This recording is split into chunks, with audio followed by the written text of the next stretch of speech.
അങ്ങേക്കൊരു ഇരട്ട പേരുണ്ട്, പിന്നെ ഒട്ടകം. ഒന്നല്ല, 5-6 അതിൽ ഒട്ടകമാണ് കൂടുതൽ ഫേമസ്. അതെ. ഏത് രാഷ്ട്രീയ കാരണവശാലും വീഴാൻ പാടില്ല എന്ന് എന്നെ പഠിപ്പിച്ച രാഷ്ട്രീയത്തിന്റെ ഒരു പ്രതിധ്വനിയാണ് എന്റെ ഖേദം. അത് കോടതി പറഞ്ഞിട്ടല്ല, ടീച്ചർ കരഞ്ഞുകൊണ്ടാണ് എന്നോട് പറഞ്ഞത്. അല്ലാതെ കേസുമില്ല, കേസ് നടത്തിയിട്ടുമില്ല, ഇതുവരെ കേസിന്റെ ഒരു പ്രൊസീഡിങ്സ് ആരംഭിച്ചിട്ടില്ല. ടീച്ചറുടെ വിഷമത്തിലാണ് ഞാൻ ഖേദം രേഖപ്പെടുത്തിയത്.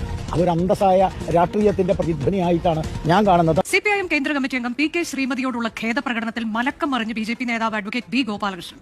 ഖേദപ്രകടനം തന്റെ ഔദാര്യം എന്നാണ് ബി ഗോപാലകൃഷ്ണന്റെ പുതിയ നിലപാട്. കോടതി പറഞ്ഞിട്ടും കേസ് നടത്തിയിട്ടുമല്ല, പി കെ ശ്രീമതി കണ്ണീരോടെ പറഞ്ഞതുകൊണ്ടാണ് ഖേദം പ്രകടിപ്പിച്ചതെന്ന് ബി ഗോപാലകൃഷ്ണൻ പറയുന്നു. ടീച്ചർക്ക് കുറച്ചുകൂടി അത് ആ ഒരു മാനസിക വിഷമം ടീച്ചർക്ക് ഉണ്ടായി എന്നുള്ളത് കൊണ്ട് ഞങ്ങൾ വീണ്ടും അത് ഇവിടേക്ക് വരേണ്ടി വന്നു. ഞാൻ ക്വാഷ് ചെയ്യാൻ കേസ് കൊടുത്തു. ആ ക്വാഷ് ചെയ്യാനുള്ള കേസിന്റെ സമയത്താണ് ഈ മീഡിയേഷൻ വന്നത്. ഇന്ന് മീഡിയേറ്ററുടെ മുമ്പിൽ വെച്ച്, മുഹമ്മദ് യൂസഫ് എന്ന് പറയുന്ന മീഡിയേറ്ററുടെ മുമ്പിൽ വെച്ച് ഈ കേസ് ഞങ്ങൾ പരസ്പരം ഒത്തുതീർന്നിരിക്കുന്നു. ടീച്ചർക്കുണ്ടായിട്ടുള്ള മാനസിക വിഷമത്തിൽ ഞാൻ ഖേദം രേഖപ്പെടുത്തുകയാണ്. നീ എവിടെയെങ്കിലും ഉറച്ചു നിൽക്കണം.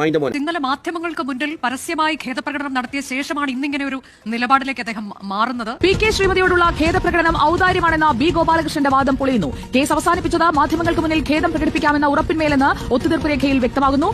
അഡ്വക്കേറ്റ് ബി ഗോപാലകൃഷ്ണൻ ഇന്ന് നമ്മളോട് പ്രതികരിച്ചതിലും അതുപോലെ തന്നെ FBയിൽ പ്രതികരിച്ചതിലും നേരെ വിപരീതമായിട്ടാണ് ഒത്തുതീർപ്പ് രേഖയിൽ കാണാൻ സാധിക്കുന്നത്. ഈ ഒത്തുതീർപ്പ് രേഖയിൽ 2 ക്ലോസ് ആണുള്ളത്. അതിൽ ഒന്നാമത്തേത് മീഡിയ ഹൈക്കോടതി നിയോഗിച്ച മധ്യസ്ഥൻ മുൻപാകെ ഈ കേസ് ഒത്തുതീർപ്പ് ചർച്ചയ്ക്ക് വരുന്നു. ഈ ഒത്തുതീർപ്പ് ചർച്ചയ്ക്കൊടുവിൽ മാധ്യമങ്ങൾക്ക് മുന്നിൽ വെച്ച് മാപ്പ് പറയുക എന്നുള്ള ക്ലോസ് ആണ് ആദ്യത്തേത്. രണ്ടാമത്തേത് വ്യക്തമായി രേഖപ്പെടുത്തിയിരിക്കുന്നു. മാധ്യമങ്ങൾക്ക് മുന്നിൽ താഴെ വന്ന് മാധ്യമങ്ങൾക്ക് മുന്നിൽ നിന്ന് പരസ്യമായി മാപ്പ് പറഞ്ഞതിന് ശേഷം തിരികെ എത്തിയതിനു ശേഷം ചേർത്തിരിക്കുന്നതാണ് രണ്ടാമത്തെ ക്ലോസ്. അതിൽ വളരെ വ്യക്തമായി പറയുന്നുണ്ട്, ഇത്തരത്തിൽ മാധ്യമങ്ങൾക്ക് മുന്നിൽ ഹൈക്കോടതി നിയോഗിച്ച മീഡിയേറ്റർ നിയോഗിച്ച നിർദ്ദേശം അനുസരിച്ച് ഇത്തരത്തിൽ കൃത്യമായി മാപ്പ് പറഞ്ഞതിന് ശേഷം മടങ്ങി വന്ന് ഈ മാപ്പ് ബോധിച്ചതിന് ശേഷം പി കെ ശ്രീമതി ടീച്ചറുടെ അനുവാദത്തോടുകൂടി ഈ കേസ് സെറ്റിൽ ചെയ്യുന്നു എന്ന് വളരെ വ്യക്തമായി എഴുതിയിരിക്കുകയാണ്. ഈ 2 ക്ലോസിലും വളരെ വ്യക്തമാണ് അഡ്വക്കേറ്റ് ബി ഗോപാലകൃഷ്ണൻ പറഞ്ഞിരിക്കുന്നത് വാസ്തവവിരുദ്ധമാണ്.